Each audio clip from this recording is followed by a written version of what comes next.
გურის რეგიონებში ბუნებრივი კატასტროფების რისკის შესამცირებლად შვეიცარია 400,000 ფრანკს გამოყოფს. შესაბამისი მემორანდუმი საქართველოს რეგიონული განვითარებისა და ინფრასტრუქტურის სამინისტროსა და შვეიცარიის განვითარების თანამშრომლობის სააგენტოს შორის გაფორმდა.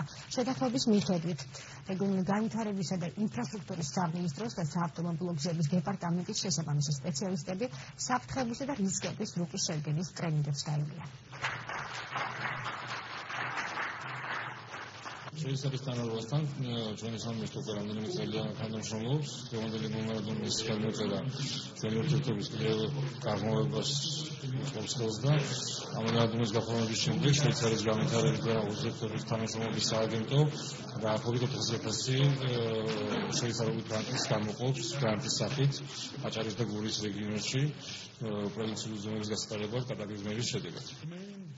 მემორანდუმის ძირითადი მიზანია გადავცეთ უსაფრთხოების ნოუ-ჰაუ სისტემები საქართველოს რეგიონული განვითარების და ინფრასტრუქტურის სამინისტროს, რათა დავეხმაროთ საქართველოს ბუნებრივი კატასტროფების, მიწისძვრების, სტიქიებისა და რისკების შემცირებაში.